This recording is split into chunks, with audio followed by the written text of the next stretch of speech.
Kasako Media, tunaangazia maisha, tunaandika kesho.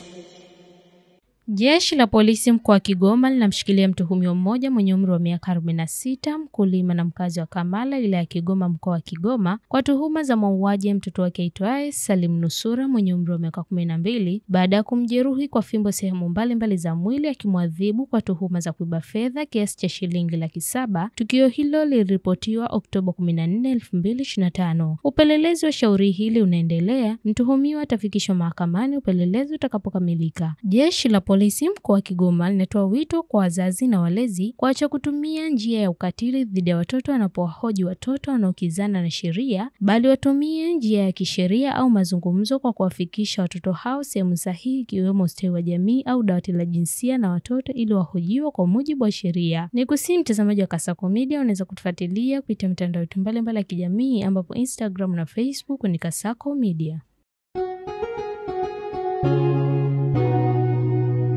Kasako Media, tunaangazia maisha, tunaandika kesho.